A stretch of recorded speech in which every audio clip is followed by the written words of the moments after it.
பயப்படுறதுல என்ன, என் பங்காளி வடிவேல் சொல்ற மாதிரி எடுத்து வெளியில தமிழ்நாடு அரசு சாட்டி விடும். தமிழ்நாடு இது ஒரு கையாலாகாத அரசு, எடுபடி அரசு, எடுபடி அரசு. சாதிவாரி கணக்கெடுப்பு அவன் எடுக்கணுங்க. ஆனா மாநில உரிமை தன்னாட்சின்னு வாய்கிலேயே பேசும். நாங்க தான் மாநில சுயாட்சியை காப்பாற்றணும், மாநில உரிமைன்னு பேசும். அப்ப வெறி வருமா வராதா? நீ எதுக்கு பேசுறாத? இவ்வளவு பெரிய வலிமையான காவல்துறை வச்சுக்கிட்டு சிபிஐ விசாரணை கேட்கல. ஃபர்ஸ்ட் கம் ஃபர்ஸ்ட் சர்வ்னு எனக்கு சொன்னில, நீ சொன்னில. 6 தேர்தலை சந்திச்ச நீ என் சின்னத்துக்கு எடுத்தவன் ஆல் இண்டியா பார்ட்டின்னு கொண்டு கொடுத்தில. கர்நாடகாவில் ஒருத்தனுக்கு அவன் போட்டிட்டானா? கடைசி அங்க சுயேட்சை கொடுத்தில. என் சின்னத்துக்கு கீழே எதுக்கு எல்லாத்துக்கும் வச்ச? நீ அயோக்கி நாடக கம்பெனி.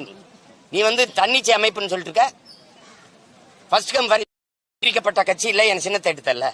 அப்ப இந்த சைக்கிள் சின்ன அந்த குக்கர்லாம் எப்படி வந்துச்சு? திருப்பி வந்துச்சு. போன தேர்தல இல்லாம வெவ்வேறு சின்னத்துல நின்னவர்கள் திருப்பி அவங்க சின்னத்துல இந்த தேர்தல் எப்படி நின்னாங்கன்னா உன்னோட கூட்டணி வச்சாங்க, கொடுத்த மறுப்பியா நீ? ஏன்னா நீங்க போயிட்டு தேர்தல் ஆணை தன்னிச்சை அமைப்பு இருக்கீங்க. வாக்குக்கு காசு கொடுக்கறான்னு தெரியுது. நீ பறக்கும் படை வச்சு மக்கள் சாலையில போற மக்களை பறிச்சு பிடிச்சு தடுத்து பண்றிய ஒழிய தொகுதிக்குள்ள போய் ஒருத்தனையாவது கைது பண்ணிருக்கா? கொடுக்குறவன் வாங்கினவனே. ஆனா விளம்பரம் பண்ணிருக்கா பல 100 கோடிக்கு. வாக்குக்கு காசு கொடுப்பதும் வாங்குவதும் குற்றம், ஓராண்டு சிறை தண்டனை. ஒருத்தனை கைது பண்ணி உள்ளப்பட்டிருக்கா? தன்னிச்சையான அமைப்பு, நீதிமன்றம், தேர்தல் ஆணையம், வருமான வரித்துறை, அமலாக்கத்துறை, இதெல்லாம் நம்ம என்ன பண்றோம்? சிபிஐ, மத்திய புலனாய்வு, இந்த என்ஐஏ, இதெல்லாம் தன்னாட்சி அதிகாரம் பெற்ற அமைப்புகள். அரசியல் அதிகார தலையீடு இருக்காதுன்னு நம்ம நம்பணும். அது இல்ல. அதிகாரத்தில் இருப்பவர்கள் 5 விரல்களாக இருக்குது. நீட்டுனா நீட்டும், மடக்குனா மடக்கும். இப்ப நினைச்சா என் வீட்டுல வருமான வரி சோதனை போட முடியாதா? நடந்திருக்கா இல்லையா?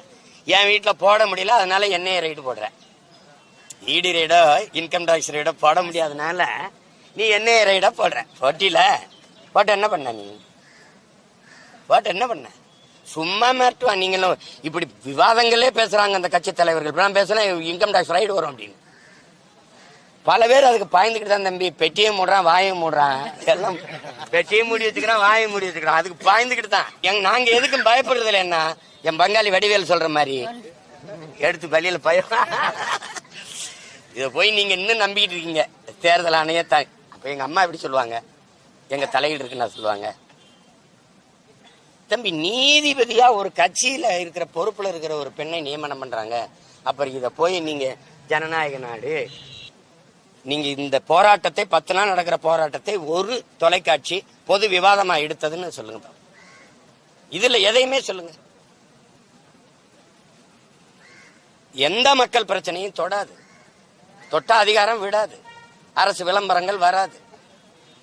100 அழைப்பு போகும். ஏன் அதை தேவையில்லாம அதை போக்கஸ் பண்றீங்க? எதுக்கு அதை ப்ரோமோட் பண்றீங்க? ஏன் அவரை காட்டுறீங்க? இப்ப என்னையவே நீங்க என்ன பண்ணுவீங்க? நீங்க 100 கேள்வி கேட்பீங்க.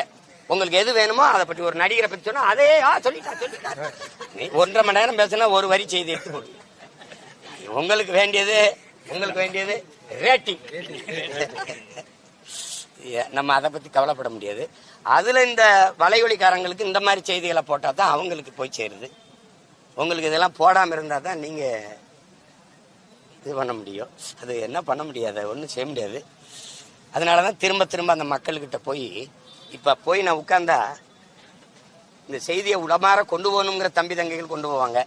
சில பேர் இவன்லாம் போய் உட்கார்ந்துருக்கானேன்னு திட்டத்துக்காக அந்த செய்தியை போடுவான். ஆனா எப்படியும் செய்தி போயிடும்.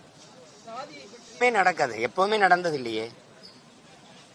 எப்பவுமே நடந்தது இல்லை. நீங்க இந்த முறையே தவறுன்னு நான் சொல்றேன். நீங்க இதுல ஒரே நாடு ஒரே தேர்தலுக்கு வேற இந்த நாடு முயற்சிக்குது. நீங்க ஒரு மாநிலத்துல 7 கட்டம் 8 கட்டமா நடச்சா இல்லையா? மேற்கு வங்கத்துல, பீகார்ல 4 கட்டம் பார்த்திருப்பீங்க நீங்க. அப்ப ஒரே நாடு ஒரே தேர்தல் எப்படி நடக்கும்? அமெரிக்காவில் உங்களுக்கு 50 மாகாணங்கள், பல நேரங்கள். எனக்கு 11:10னா அவருக்கு 11:30, 11:50 அப்படி நேர அளவு மாறும். அப்படி இருக்கும்போது அந்த நாடு காலையில வாக்குப்பதிவை தொடங்கி மாலையில முடிச்சு அப்படியே எண்ணிக்கிட்டே போய் நள்ளிரவு அந்த இரவு முடிஞ்சு அடுத்த நாள் தொடங்குறதுக்கு முன்னாடி 12 மணிக்கு சரியா இவர் தான் அமெரிக்க அதிபர், இவர் தான் பிரசிடென்ட் ஆஃப் அமெரிக்கான்னு பேச விட்டுருது. நீங்க பாக்குறீங்க. அது வாக்கை எப்படி எண்ணுதுன்றீங்க? வாக்கு பதிவு சீட்டுல பதிவு பண்ணி கைக்கிட்ட எண்ணிருது. அவன் சொல்றதுல டிஜிட்டல் அமெரிக்கான்னு புரியுதுன்னு நினைக்கிறேன். நம்ம ஆளுங்க டிஜிட்டல் எண்ணியல் இந்தியா எல்லாம் வச்சுக்கிட்டு தட்டினா கடன்னு சொல்லிருன்ட்டு வாக்கு பதிவு பண்ணி பெட்டிய 42 நாள் பூட்டி வச்சிருந்ததா இல்லையா? நான் கேட்கறதுக்கு பதில் சொல்லுங்க. அப்புறம் எதுக்கு இந்த டிஜிட்டல் இந்த எண்ணியல் முறை எதுக்கு? தட்டினவன சொல்ல போகுது. அதை ஏன் 42 நாள் ஒவ்வொரு இடத்துல ஒரு பள்ளிக்கூடத்தில் போட்டு பூட்டி வைக்கிறீங்க? பெட்டியை பாதுகாக்க போடுற காவலர்களை நியமிக்கிற ஆள் யாரு? அந்த அதிகாரி நேர்மையா பாதுகாத்துக்கிட்டே இருப்பாரு அந்த பெட்டியை. 42 நாளுக்குள்ள என்னென்னவோ நடக்கும் உங்களுக்கு தெரியும் நினைக்கிறேன். அந்த மாதிரி தேர்தல் முறைகேடுன்னு இல்லைன்னு எப்படி சொல்ல முடியும்? இதை இந்த வாக்கு எந்திரத்தை கண்டுபிடித்து நமக்கு அனுப்புற மைக்ரோ எலக்ட்ரானிக் சிப்புங்கிறது இந்தியன் எலக்ட்ரானிக் கார்பரேஷன், இந்த 2 ஜப்பானும் இந்தியாவும் சேர்ந்து தயாரிக்குது. அது ஜப்பான் அதை பயன்படுத்துறது இல்லையே. பாக்ஸிட் முறையை கடைசியா பங்களாதேஷ் வச்சிருந்துச்சு, அதுவும் விட்டுருச்சு. நம்ம மட்டும்தானே கட்டிக்கிட்டு அழுகுற அந்த இந்த வாக்கு எந்திர முறை.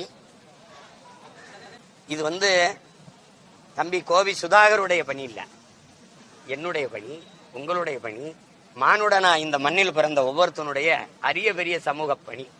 இதை முன்னோர்கள் செஞ்சாங்க, தொடர்ந்து செஞ்சாங்க, பேசினாங்க. எத்தனை சித்தர்கள், எத்தனை ஞானிகள், எவ்வளவு யோகிகள், எவ்வளவு அறிஞர்கள் பெருமக்கள் பாடுபட்ட பூமியில இன்னும் சாதிக்காக நம்ம கொலை செஞ்சுக்கிறோம்ங்கிறது சொல்லுங்க. இவன் கொலை பண்ணல, இனத்தை கொன்னால லட்சக்கணக்கா, அவன்ல ஒருத்தனை கொல்லல. புரியுதா உங்களுக்கு? எங்கேயோ இருக்கான் பகைவன், ஆனா சொந்த ரத்தங்களை வெட்டி சேர்த்துக்கிட்டு இருக்கிறது இருக்குல்ல. இதத்தான் நம்ம ஐயா காப்பா அரவாணர் தன்னின பகைங்கிறார். தன்னின பகையால் தாழ்ந்து வீழ்ந்த தமிழ் சமூகம்டாங்கிறார். புரியுதா? அது ஒரு நோய் தான், அதை சரி பண்ணணும். அதிகாரத்தில் இருப்பவங்க அதுக்கான இதுவும் இல்லாம, ஏன்னா படிக்கிற பிள்ளைகள், பள்ளிக்கு போற பிள்ளைகள் பைக்குட்டுக்குள்ள அருவாளோட போறான்னா நடுக்கமா இருக்க இல்லையா? என்னடா ஒரு தலைமுறை இவ்வளவு நஞ்சா வளருதுன்ட்டு. அதனால அது கோபி சுதாகர் மேல வழக்கு போடுவதெல்லாம் அதெல்லாம் ரொம்ப இந்த சமூக தீண்டாமையை காட்டுது, சமூகத்தில் மேலங்கி இருக்கிற சாதிய கொடுமைகளை காட்டுது. பெருமை எதுல வேணாலும் இருக்கலாம், அதுல இருக்கக்கூடாது, சாதி மதத்துல இருக்கக்கூடாது. தமிழர்களுக்கு மொழி, இனம், தன்னுடைய வரலாறு, தன்னுடைய தொன்று தொட்ட வேளாண்மை, தன்னுடைய பண்பாடு, தன்னுடைய வழிபாடு, தன்னுடைய இறை, அதுலதான் தனக்கு தன்னுடைய கலாச்சாரம், வாழ்வியல் முறை, அதுலதான் பெருமை இருக்கணுமே ஒழிய சாதி மதத்துல என்ன பெருமை இருக்குது?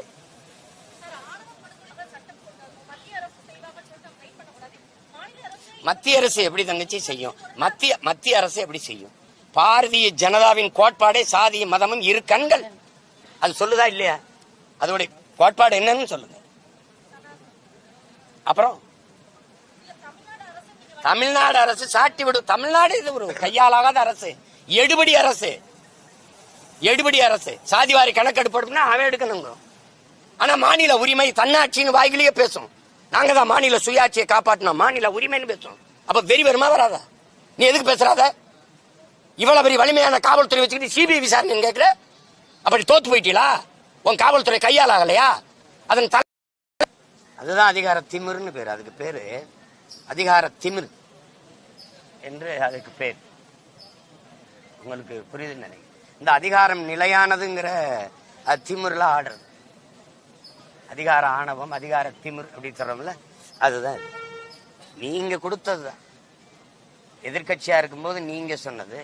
நமக்கு நாமே திட்டத்துல நடந்து வரும்போது நம்முடைய தங்கை ஒருவர் எழுந்து கேட்கிற காணொலி இன்னைக்கு பரவுது, வேணா நான் உங்களுக்கு அனுப்புறேன்.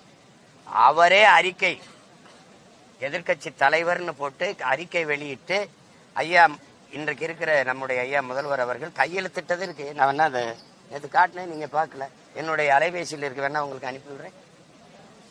மறுக்கிறது நீங்க கொடுத்த வாக்குறுதியை எதை ஏற்றிருக்கிறீங்க? பகுதி நேர ஆசிரியர்களுக்கு பணி நிரந்தரம் சொன்னதை ஏற்றிருக்கிறீங்களா? நீங்க கொடுத்தீங்களா இல்லையா? அந்த போராட்டத்தில் சொன்னீங்களா இல்லையா? வாக்குறுதி உங்களுடைய தேர்தல் அறிக்கையில இருக்குதா இல்லையா? துப்புரவு பணியாளர்களுக்கு பணி நிரந்தரமாக்கப்படும்ங்கிற உறுதி நீங்க அதுல இருக்குதா இல்லையா? 153 255 நினைக்கிறேன், அதெல்லாம் இருக்குதா இல்லையா? மறுக்கிறது எளிது, நீங்க மறுப்பீங்க. மக்கள் எப்படி மறப்பாங்க? எப்படி மறப்பாங்க? 10-12 நாளா போராடிக்கிட்டு இருக்காங்க. பெண்கள் உட்கார்ந்து எல்லா வேலையும் விட்டு பசியோடு மழையில் நனைஞ்சுக்கிட்டு அந்த கோரிக்கையை ஏற்றது என்னன்னு அதை நிறைவேற்ற முடியல, அச்சுறுத்தி மிரட்டி அப்புறப்படுத்ததே இருக்கு. இப்படி எத்தனை போராட்டம் இருக்குங்க நாட்டில், எத்தனை போராட்டம் நடந்து கேட்டா நல்லாட்சி கொடுத்தோம், கொடுத்த வாக்குறுதியெல்லாம் நிறைவேற்றிட்டோம்னு வேற நீங்க வெக்கம் இல்லாம சொல்லிட்டு வேற தெரியுது. அதை வேற பெருமையா வேற சொல்லி 100 விழுக்காடு நான் எங்க வாக்குறுதியை நிறைவேற்றிட்டோம்னு வேற சொல்லு.